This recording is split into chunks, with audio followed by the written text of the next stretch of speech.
If you're in your late 30s or 40s and you're feeling like your body is suddenly working against you, like weight gain, mood swings, poor sleep, brain fog, poor word recall, you're not imagining it. Most women are told it's just hormones or a normal part of aging, and handed supplements are HRT. Or worse, we're told to eat less and work out more. Now, don't get me wrong, bioidentical forms of hormones can be life-changing, and I'm not against using them. But here's the truth. Your hormones don't operate in a vacuum. They're part of a very complex feedback loop that responds to your stress levels, your metabolism, your sleep, and even your emotions. So if that system is overwhelmed, you will likely struggle, even with HRT. How do I know this? I'm Christy. Not only am I going on this wild perimenopause ride myself, I'm a nutritional therapy practitioner and I help women navigate perimenopause. And in this video, I'm gonna show you what really controls your hormones, the hidden stressors that break that feedback loop, and the first steps that you can take to help your body feel safe enough to rebalance again. I think it's first important for us to understand why our hormones are such a struggle during this life stage. It's not just about our body making less because we're getting older. There are two major hormone systems at play here that you might not have heard much about. The first is known as the HPA axis. That's your hypothalamus, pituitary, and adrenal glands. This is your stress response feedback system. It controls cortisol, adrenaline, and how your body handles stress. The HPO axis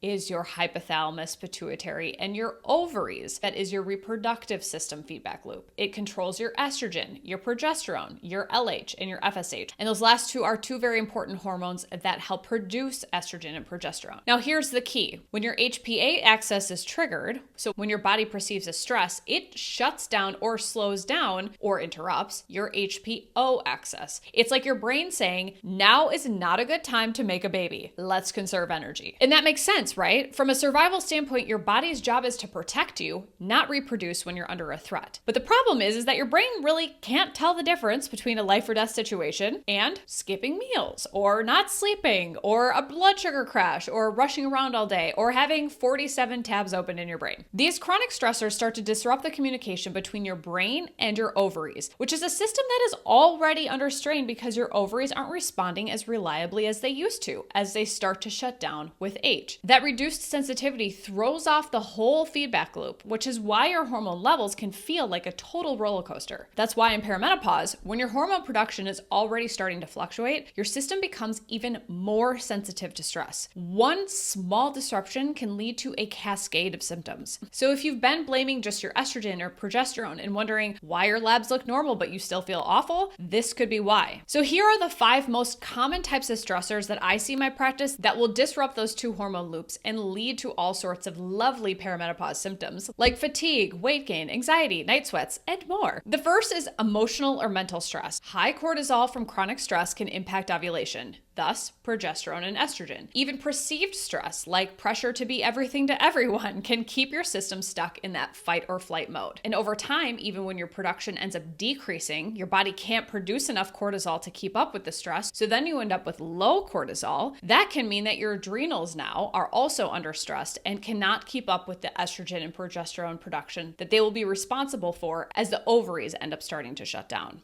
The next stressor is really big blood sugar swings. So skipping meals, low protein diets, or sugar crashes can tell your body that we're not safe.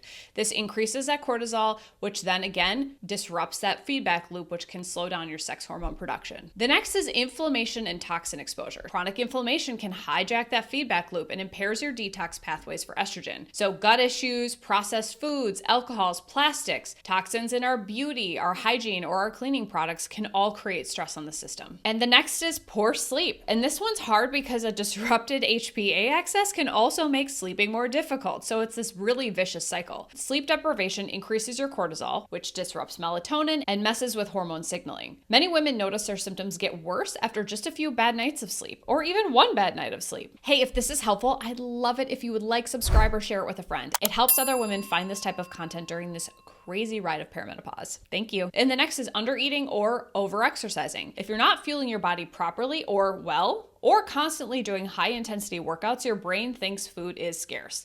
This in turn turns off the reproductive hormones again as that survival mechanism. So what do we do about it? I think you've probably noticed a theme here of stress and feeling safe. Now, of course, we can't just remove all stressors from our life. I know that is simply not possible. But the goal is to restore a sense of safety to your body. When your brain gets the signal that things are stable, your hormones can start to rebalance as much as possible. I'll walk you through the key steps to do so, and I'll also link to videos in each of the topic in the description so you can dive right into more details in those areas that are most relevant to you. The first is balancing your blood sugar. So eating protein-rich breakfast within an hour of waking, not skipping meals, balancing your carbohydrates properly with protein, including healthy carbs like fruit, potatoes, or beans with each meal, but also making sure that we're balancing those with protein, and eating regularly. So not going over 6 hours without food except for your overnight fast would be ideal. The next is to build in stress recovery. And this isn't just when you're feeling stressed, this is just build these naturally for 2 to 5 minutes multiple times throughout the day to signal extra safety to your body. So that would be things like short walks outside without your phone, deep breathing, or journaling, or some sort of movement that feels good for you. You don't have to be all zen all the time. You just need moments throughout your day to, again, signal that safety to your body. The next is to prioritize quality sleep. This is such a big one. And I know this is hard because our sleep starts to suffer in this life stage. So no screens within an hour before bed. Use magnesium before bed, and have some sort of calming bedtime routine to help tell your brain it's okay to start shutting down. And avoid intense exercise or eating too late at night. Both of these things require more energy for your body to digest the food and to keep up with energy expenditure. So decreasing those and allowing the body to shut down can be very supportive for sleep. The next is to support detoxification. Your body has a beautiful detoxification system, but sometimes it needs a little extra support to do what it does very well. The liver has over 500 jobs across the body, so supporting the liver as much as we can with things like eating cruciferous veggies like broccoli, cabbage, and arugula, staying hydrated with water or mineral-rich salt or electrolytes,